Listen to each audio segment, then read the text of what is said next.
مولوی طاہر قادری صاحب نے شیعوں کے خلاف کئی سارے تقاریر کی ہیں. ان کی ایک سیریز ہے جن کا نام رکھا ہے انہوں نے ریکنسلیشن بٹوین شیعہ ان سنی، شیعہ اور سنی میں مفاہمت اور مصالحت. اور اس تقاریر میں وہ شیعہ مذہب پہ کافی سارے تنقید کرتے ہیں اور دلائل لاتے ہیں. تو میں نے مناسب سمجھا کہ ان کی تقاریر کا جواب دیا جائے. تو ان کے سیریز کا پہلے تقریر کا جواب ہم دے چکے ہیں. 10 تقاریر ان کے ایک تقریر کے جواب میں دے چکے ہیں. اور اگر آپ تعجب کریں کہ ایک تقریر کے جواب میں آپ نے کیوں 10 تقاریر کیے، تو عزیزو ہمیشہ یاد رکھیے کہ غلط بات کہنا اس میں ٹائم نہیں لگتا. آپ مثلا ابھی کہتے ہیں کہ امیر المؤمنین علیہ الصلوۃ والسلام نے ابوبکر سے بیعت کی، امیر المؤمنین علیہ الصلوۃ والسلام ابوبکر کی بہت عزت کرتے تھے، امیر نستجیر باللہ، اس طرح کے کفریات. تو یہ کفر کا کلمہ بکنا اور غلط بات کہنا بغیر دلیل کے اس کو بیان کرنے میں کوئی ٹائم تو نہیں لگتا، لیکن اس کو باطل ثابت کرنے کے لیے ٹائم لگتا ہے، کیونکہ ان کی کتابیں دکھانا ہوتا ہے، ہماری کتابیں دکھانا ہوتا ہے، اس کا جانچنا ہوتا ہے. تو اس لیے تو ان کی اگر ایک تقریر ہے ان کے مقابلے میں ہم نے 10 تقریر کی، تو اس میں زیادہ ٹائم اس لیے لگتا ہے کیونکہ طاہر قادری صاحب کوئی کتاب تو دکھاتے نہیں ہیں. وہ کتاب ان کے پاس وہ کوئی فوٹو کاپی کچھ پڑا ہوا ہے، اس کے روح سے وہ پڑھتے ہیں. اب کیا وہ اس میں عبارت کیا ہے، وہ کیا پڑھتے ہیں، کس صفحے سے پڑھتے ہیں، وہ اکثر نہیں بتاتے.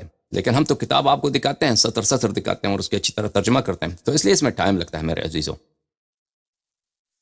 پہلی تقریر ان کا جواب دے چکے ہیں، دوسری تقریر شروع کر چکے ہیں. ان کی جو دوسری تقریر ہے اس کی لنک بھی جو ہے ہماری اسی جو آپ براہ راست براڈ کاسٹ آپ دیکھ رہے ہیں اسی کے نیچے ہم نے لگا دیا ہے. ان کی جو تقریر کوئی دیکھنا چاہے. ان کی دوسری تقریر وہ اس بات سے آغاز کرتے ہیں کہ وہ کیوں شیعوں کے خلاف بات کرنے پہ حاضر ہوئے ہیں، اور وہ وجہ یہ بتاتے ہیں کہ انہوں نے اہل بیت علیہم الصلوۃ والسلام کی شان میں اور ان کے فضائل میں کچھ تقاریر کی ہیں کچھ عرصہ. تو اس وجہ سے جماعت عمریہ میں ان پہ دبا لگ گیا ہے کہ وہ شیعہ ہو چکے ہیں. تو اس لیے کہ وہ ثابت کریں کہ وہ شیعہ نہیں ہیں بلکہ وہ اپنے کٹر ناصبیت پہ قائم ہیں، اس لیے وہ انہوں نے اس تقاریر کا سلسلہ آغاز کیا. اور بات بھی ان کی صحیح لگتی ہے کیونکہ یہ شروع میں بہت شیعوں کے خلاف، شیعوں کے ساتھ ان کا نرم رویہ تھا، بلکہ وہ شیعہ مجالس میں آتے تھے اور تقاریر کرتے تھے، اب بھی کرتے ہوں گے. اور اس زمانے میں جو پاکستان میں جو ماحول تھا ناصبیت کا اور شیعوں کی تکفیر کا، تو یہ اس کا اس طرح براہ راست حصہ نہیں تھے. تو اس لیے اس ماحول میں ان پہ دبا لگا ہوا ہوگا، ٹھپا لگا ہوا ہوگا کہ یہ کیا ہے، یہ شیعہ بن چکے ہیں یا شیعوں کے خلاف ان کی نرم دلی ہے. تو اس جماعت کو خوش کرنے کے لیے تو انہوں نے کچھ کہا کہ بھئی میں اس کے پیچھے کیا رہوں، کیونکہ شیعہ تو ویسے بھی بیچارے وہ دب گئے نا. شیعہ جو ہیں عدد میں کم ہیں پاکستان میں، اور مڈل ایسٹ کی سیاست کی یہ حالت ہے کہ شیعوں کو دبانا اور شیعوں کے سر پہ تپڑ مارنا، یہ تو ہر ایک کوئی اس کا شیعوں سے کام بھی نہ ہو تو وہ فضول میں ایک تپڑ مار کے چلا جاتا ہے. تو اس لیے انہوں نے شیعوں کے خلاف، کیونکہ ان کے کوئی ضرر نہیں ہے شیعوں کے خلاف بات کرنے میں، اور فائدہ ہے ہی فائدہ ہے، کیونکہ عوام جو ہے جماعت عمریہ کے عوام بالخصوص پاکستان میں اس سے ان کی مقبولیت بڑھتی ہے کہ بھئی دیکھو یہ صحابہ کی دفاع کر رہے ہیں، ابوبکر عمر کی دفاع کر رہے ہیں. تو اس لیے وہ جو ہیں وہ شیعوں کے خلاف وہ کہہ رہے ہیں انہوں نے تقریر کی. بہرحال وجہ کچھ بھی ہو ہمیں اس سے کام نہیں ہے کہ وہ واقعاً آ کے شیعہ مذہب کے خلاف اس لیے کہ نواسب کو خوش کریں یا جماعت عمریہ کے عوام کے دلوں کو اپنے ہاتھ میں لیں، یا کوئی بھی وجہ ہو، اس سے ہمیں کام نہیں ہے. ہم ان کے اعتراضات کا جواب دیتے ہیں عزیزو. تو ان کی جو دوسری تقریر ہے تقریباً 45 منٹ یا کچھ اس طرح، وہ اسی بات پہ لگاتے ہیں کہ وہ شیعہ نہیں ہے. اچھی بات ہے، ہم بھی کوئی نہیں کہتے کہ وہ شیعہ ہیں اور ہمیں ان کے شیعہ ہونے کی کوئی ضرورت بھی نہیں ہے. اس کے بعد وہ شروع کرتے ہیں شیعہ مذہب کے خلاف استدلال کرنے پر. اس تقریر میں ان کی جو استدلال ہے وہ یہ ہے میرے عزیزو کہ وہی کہ امیر المؤمنین علیہ السلام نے فرمایا ہلک فی صنفان، 2 گروہ ہیں جو میرے وجہ سے وہ ہلاک ہو گئے ہیں. ایک محب مفرط، جو وہ لوگ جو میرے محبت میں افراد کرتے ہیں، اور وہ لوگ جو مجھ سے دشمنی کرتے ہیں، یہ میری وجہ سے یہ گمراہ ہو گئے ہیں. تو وہ اس بات کو وہ کچھ اور تحریف کر کے پیش کرتے ہیں. پھر اس کے علاوہ وہ آتے ہیں میرے معزز ناظرین ان کی دوسری تقریر میں جو ہے، اللہ آپ کا بھلا کرے، پھر ابھی آگے آئے گا، ابھی فوراً میرے ذہن سے نکل گیا. تو پھر وہ اعتراض کرتے ہیں کہ شیعوں کے پاس سند نہیں ہے، شیعہ کتب کے پاس سند نہیں ہے. نہج البلاغہ دیکھیں، ان کی معروف کتاب ہے، مشہور کتاب ہے، بلکہ سب سے اہم کتاب ہے. اس میں کوئی ایک ہی خطبے کی بس ایک بھی حدیث کی کوئی سند نہیں ہے. شیعوں کے پاس سند نہیں ہوا کرتی. اس طرح باتیں وہ کرتے ہیں. اچھی بات ہے. تو اور اس کے علاوہ اللہ آپ کا بھلا کرے، وہ ایک بہت بڑا ایسا ایک اور موضوع پہ بھی لگاتے ہیں جو بھی میرے ذہن سے گیا ہے، لیکن ابھی اس کی باری نہیں ہے. اگلے اسپیچز میں اس کی باری آئے گی تو ہم جواب دیں گے. لیکن وہ اپنے اسپیچ کے ابتداء میں تقریباً 28ویں 29ویں منٹ پر بڑے غصے ہے، چہرہ دیکھ بالکل ایسا اس کے چہرہ رنگ ہی بدل چکا ہے. وہ شیعوں پہ اس طرح غصہ کرتے ہیں کہ اوہ دیکھو یہ شیعہ کیا کہتے ہیں. دیکھیں امیر المؤمنین علیہ السلام ابو بکر عمر کے 25-30 سال جو ہیں وہ کیا رہ چکے ہیں؟ مشیر رہ چکے ہیں، وزیر رہ چکے ہیں. امیر المؤمنین علیہ السلام ابو بکر عمر سے بیعت کر چکے ہیں. امیر المؤمنین علیہ السلام ابو بکر سے بڑے محبت کرتے تھے، عمر سے بڑے محبت کرتے تھے، اور ان کی بہت تعریفیں مدح و ثنا کرتے تھے. اور یہ صرف وہ نہیں بلکہ 11 کے 11 اماموں نے اپنے اولادوں کے نام کس کے؟ ابو بکر عمر کے نام پہ رکھے ہیں. تو کیوں شیعہ جو ہیں ابھی 15ویں صدی 14 صدیوں کے بعد 15ویں صدی میں ان کو خیال آ گیا ہے کہ ابو بکر عمر اچھے نہیں تھے. تو یہ ایک اس طرح سے وہ ایک شیعوں پہ بہت پرزور انداز سے ڈانٹ شروع کرتے ہیں میرے عزیزوں. اور یہ ایک بہت بڑی غلط فہمی ہے بہت عام طور پر جماعت عمریہ میں، ان کے علماء میں، ان کے مقررین میں، ان کے خطباء میں، ان کے مؤلفین میں، کہ یہ باتیں کہ اہل بیت علیہم السلام اور بالخصوص امیر المؤمنین علیہ السلام ابو بکر عمر سے بڑے محبت اور ان کی بڑی احترام کرتے تھے. حالانکہ یہ بالکل غلط بات ہے. امیر المؤمنین علیہ السلام نہ ان کی خلافت کو برحق سمجھتے تھے اور نہ ان کے تقوی اور زہد یا علم کی کوئی قدر کرتے تھے، بلکہ میں نے بار بار کہہ دیا اہل بیت علیہ السلام کا اجماع ہے کہ یہ دو غاصب لوگ، یہ یعنی اسلام میں جتنے جرائم بلکہ انسانیت میں جتنے جرائم ہیں ان سب کا اساس انہوں نے رکھا ہے. سمجھ میں آ رہی بات؟ ان سے بڑا مجرم کسی اللہ تعالیٰ نے بنایا ہی نہیں ہے. یہ اہل بیت علیہ السلام کا موقف یہ ہے. لیکن یہ لوگ ان کے ذہن میں کچھ اوہام ہیں. انہی اوہام میں سے ایک یہ ہے، ان کی ایک دلیل ہے کہ اہل بیت علیہ السلام نے اپنے اولادوں کے نام ابو بکر عمر کے نام پہ رکھے. تو ان کی بات کو سنتے ہیں، طاہر قادری صاحب کی بات کو سنتے ہیں، پھر اس کی بات کا جواب دیتے ہیں. میرے عزیزوں ملاحظہ فرمائیے کہ طاہر قادری صاحب جو ہیں کہتے کیا ہیں. جس پر مولا علی شیر خدا نے بیعت کی ہے، پر جمی بنو ہاشم نے بیعت کی ہے، جن کے وزیر اور مشیر 30 سال تک، پہلے 25 سال تک مولا علی شیر خدا رہے، اور جن کی تعریفیں کی ہیں مولا علی شیر خدا نے اپنے خطبات میں نہج البلاغہ میں، جن کی حمد کی ہے، جن کے اوصاف بیان کیے ہیں. کیا کوئی شخص یہ کلیم کرتا ہے کہ وہ مولا علی شیر خدا سے بھی بڑا ایماندار بن گیا ہے؟ کیا کوئی شخص ایسی باتوں کے ذریعے نوجوان نسل کو یہ بتانا چاہتا ہے کہ مولا علی شیر خدا نے جو ان کی تعریف کی وہ بھی غلط ہے؟ اور ہمیں حقیقت پہنچی ہے آج 15 صدیوں کے بعد. وہ مولا علی شیر خدا کی تردید کا ہے، وہ امام زین العابدین کی تردید کر رہا ہے، وہ امام حسن اور امام حسین کی تردید کر رہا ہے، وہ امام محمد الباقر کی تردید و تکذیب کر رہا ہے، وہ امام جعفر صاحب. میرے معزز ناظرین، انہوں نے کچھ جملے کہے ہیں، ان کے جملوں کا میں اشارہ کر دوں. آپ نے سنا، کہتے ہیں کہ امیر المؤمنین علیہ السلام نے ابو بکر عمر کی بیعت کی ہے، پورے بنی ہاشم نے ان کی بیعت کی ہے، ابو بکر عمر کی بیعت کی ہے، اور 25-30 سال تک وہ وزیر و مشیر رہے ہیں ابو بکر عمر کی. اور پھر فرماتے ہیں کہ نہج البلاغہ میں انہوں نے ابو بکر عمر کی تعریف کی ہے. یہ سب جھوٹ ہے، یہ سب جملے ان کے جھوٹ ہیں، جھوٹ کذب. انہوں نے خود کہا تھا کہ میں ہر بات کو شیعہ کتب سے ثابت کروں گا. تو ہم سے ان سے مطالبہ کرتے ہیں. ادعا کرنا تو بہت آسان کام ہے بھائی. کوئی بھی بیٹھ کے ممبر پہ یا کسی کمرے میں بیٹھ کے ویڈیو بنا سکتا ہے اور ادعا کر سکتا ہے کہ بھائی فلان مطلب حق ہے. مثلا میں ادعا کروں کہ میں آپ میں نبی ہوں، میں ادعا کر سکتا ہوں. آپ دلیل مانگے نا تو شرمندہ ہو جائے گا بندہ. ادعا تو سبھی کر سکتا ہے، ادعا کرنا تو آسان ہے، مفت ہے، اس میں کیا خرچ لگتا ہے. آپ جو ادعا کر رہے ہیں کہ امیر المؤمنین علیہ السلام نے ابو بکر عمر کی بیعت کی ہے تو دلیل لے کے آؤ. ہم آپ سے مطالبہ کرتے ہیں، آپ آگے جا کر شاید یہ دلیل لے کے آئیں. جب دلیل لے کے آئیں گے ہم آپ کو دکھائیں گے کہ ان کے پاس کوئی دلیل نہیں ہے، کوئی دلیل نہیں ہے کہ امیر المؤمنین علیہ السلام نے ابو بکر عمر کی بیعت کیا. اور بلکہ ابو بکر عمر کی تو بیعت ہی نہیں ہوئی، اور عمر و عثمان کی بیعت ہی نہیں ہوا، وہ تو اور طریقے سے خلافت میں آ گئے. صرف ابو بکر کی بیعت ہوئی تھی، لیکن امیر المؤمنین علیہ السلام کی کوئی بیعت نہیں ہے. بنی ہاشم کی بھی جو بیعت ہے ان کی اپنی کتب میں موجود ہے کہ بنی ہاشم نے مجبوری میں مجبوری میں بیعت کی تھی، وہ کوئی رغبت سے بیعت نہیں کیا تھا بہرحال. اور بنی ہاشم ہمارے نزدیک کوئی وہ معصوم بھی نہیں ہے. بنی ہاشم میں بہت سارے ہیں جو بہت عورتیں تاریخی طور پر اہل بیت علیہ السلام کے دشمن رہے ہیں، بلکہ ان کے قاتل رہے ہیں. بنی عباس سب بنو ہاشم میں سے تھے. سادات بنی حسن جو اہل بیت علیہ السلام سے بہت مخالفت کرتے تھے اور بہت انہوں نے دشمنی کی ہے اور امامت کا دعویٰ کیا تھا کفر و الحاد کے ساتھ، بلکہ امامت کا دعویٰ کفر و الحاد ہی ہوا تھا نا عزیزو. یہ ائمہ زیدیہ جو تھے یہ اکثر سادات بنی حسن سے تھے. تو یہ سب یہ بنی ہاشم میں سے بلکہ علوی ہیں، فاطمی ہیں. پھر یہ ادعا کرتے ہیں کہ امیر المؤمنین علیہ السلام ابو بکر عمر کے کیا رہے ہیں عزیزو؟ ابو بکر اور عمر کے مشیر رہے ہیں. میں آپ کو بتاؤں میرے معزز ناظرین، یہ بھی ایک بہت بہت غلط فہمی ہے. ان سے مطالبہ کرتے ہیں کہ آپ دکھائیں کہ وہ کیا مشیر رہے ہیں، کون سے ان کے وزیر رہے ہیں، کہاں پہ وہ تاریخ کہاں ہے، یا کتب میں دکھائیں، اپنے کتب میں دکھائیں تاکہ ہم اس کے ہم جواب دے دیں. کچھ واقعات ہیں کہ یہود آتے تھے، سوال کرتے تھے، ابو بکر عمر جواب نہیں دے سکتے تھے. شاہ روم کے ایلچی آتے تھے، ابو بکر عمر سے علمی سوالات کرتے تھے، وہ جواب نہیں دے سکتے تھے. تو اس وقت اسلام کی عزت کو بچانے کے لیے امیر المؤمنین علیہ السلام اس بات کے اذعان کے ساتھ کہ میں ہی خلیفہ ہوں، میں جانشین اصلی میں ہوں نبی کا صلی اللہ علیہ وسلم کے، یہ وصی نہیں ہے، ابو بکر عمر وصی نہیں ہے، غاصب لوگ.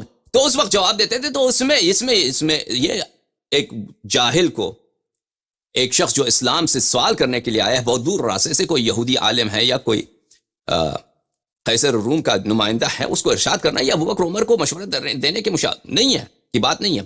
یا ایک اور واقعہ ہے بہت معروف و مشہور کہ جب ایران کے ساتھ جنگ ہوا تھا، فارس کے ساتھ جنگ ہوا تھا، تو عمار یاسر نے خط بھیجا تھا ایران کے بارڈر سے کہ یہاں پہ ایرانیوں کا بہت بڑا لشکر آیا ہے، وہ ہم پہ حملہ کریں گے. تو وہ تاریخ میں موجود ہے، میں آپ کو دکھاؤں گا جب یہ بات کریں گے نا مشورہ دینے کی، اس وقت میں آپ کو دکھاؤں گا کہ اب جو خط جب آیا عمر کے پاس، عمر نے خط پڑھا تو اس کے دانت جو ہے نا، اس کے ازراس بولتے ہیں عربی زبان میں جبڑے کو، جبڑا چوک ہے نا اسلام آباد میں جبڑا چوک، جبڑا کس کو بولتے ہیں؟ جاز انگلش میں بولتے ہیں جاز، اردو زبان میں جبڑا بولتے ہیں. یہ وہ عضو ہوتا ہے دہن میں، منہ میں، جس پہ دانت ہوتے ہیں. تو اس کے ازراس جو ہیں، ازراس عربی زبان میں بولتے ہیں ضرس، اس کے جبڑے ایک دوسرے سے ٹکراتے تھے. یعنی انسان کو بہت ڈر لگے، یا تو ایک بہت ٹھنڈ ہو، یہ اس کے جبڑے آپس میں ٹکراتے ہیں ٹھنڈ کی وجہ سے. عرب میں تو ٹھنڈ نہیں ہوتی، وہاں پہ تو سردیوں میں بھی گرمی ہوتی ہے. تو اس کے جو جبڑے تھے آپس میں ٹکراتے تھے، وہ ڈر کی وجہ سے کوئی ڈر لگا تھا عمر کو. تو امیر المؤمنین علیہ السلام نے اس وقت عمر کو مشورہ دیا تھا کہ تو جو ہے نا، تو ایرانیوں کے جنگ میں نہ جا، تو ایرانیوں کے جنگ میں جائے گا تو فرار کر دے گا. تو اس وقت جب تو خلیفہ ہے، جب تو فرار کرے گا تو پھر ایران اس وقت تو سپر پاور تھا. اور ہم یہ بات اس لیے نہیں کہتے کہ ہمیں ایران سے محبت ہے. دیکھیں عزیزو، ہمیں محبت ہے اہل بیت طاہرین علیہ السلام سے.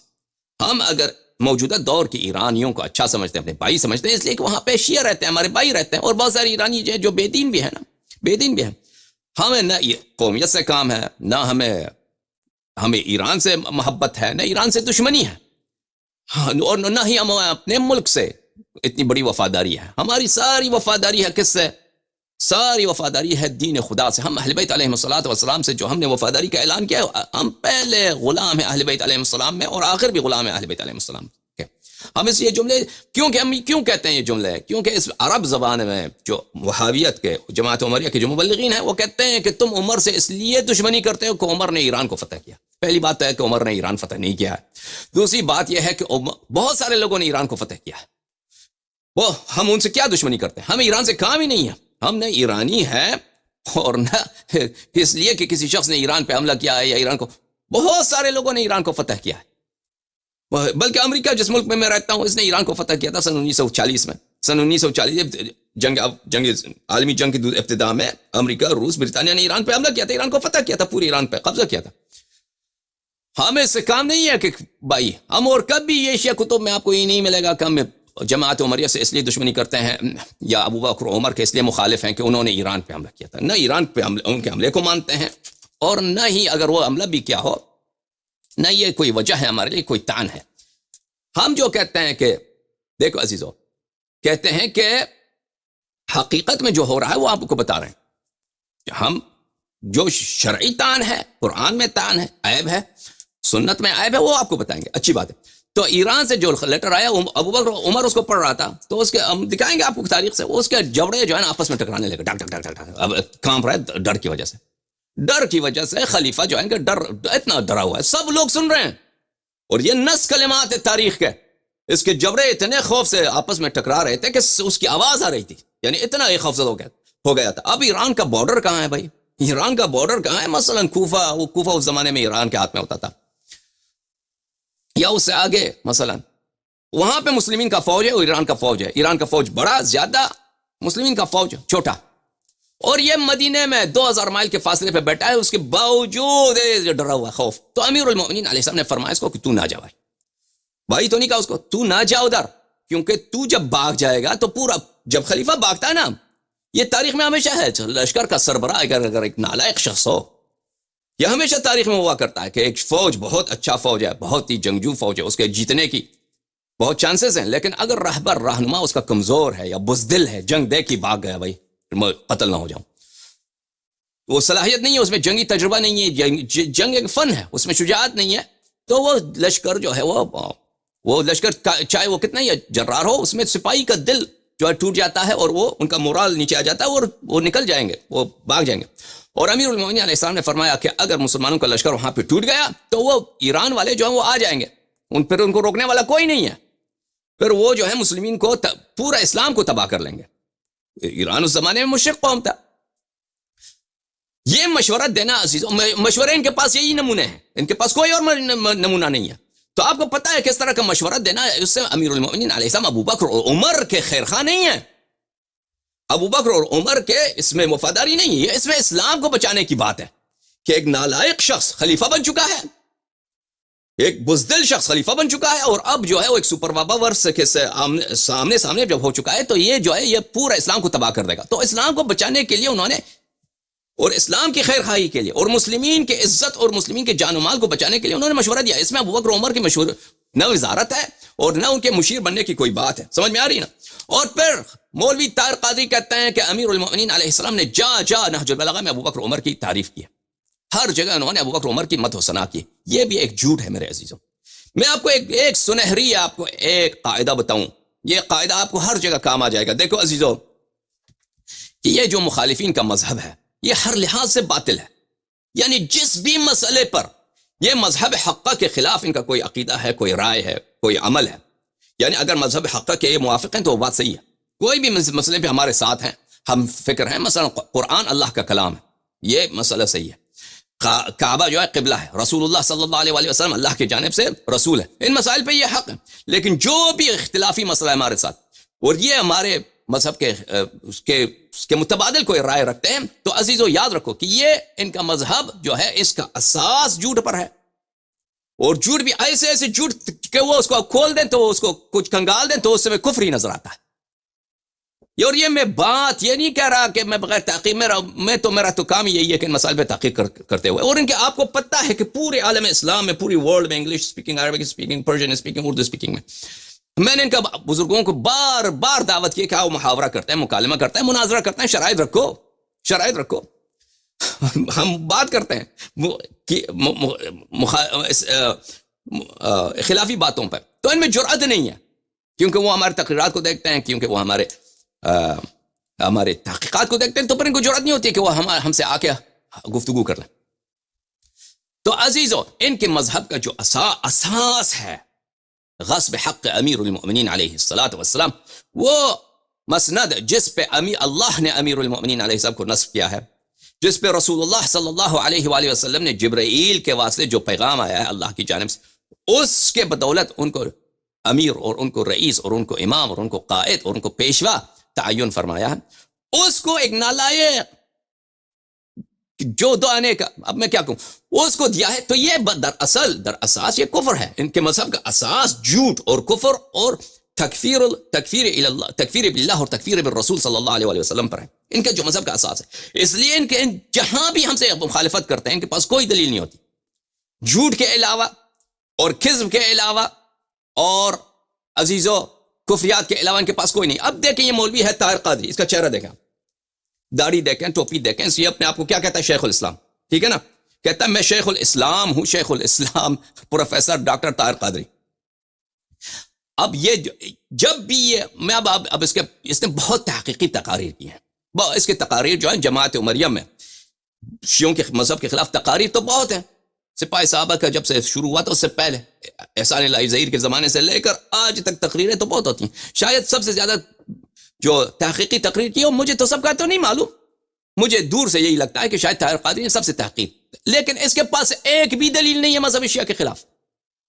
اس نے کتابیں بہت کنگالی ہیں، یا اس کے لیے کنگالا گیا ہے دوسروں نے. ایسا تو بھی ہوتا ہے نا کہ دوسرے ریسرچ کرتے ہیں، اس کو دیتے ہوں گے کہ تو آ کے اس مطالب کو بیان کر.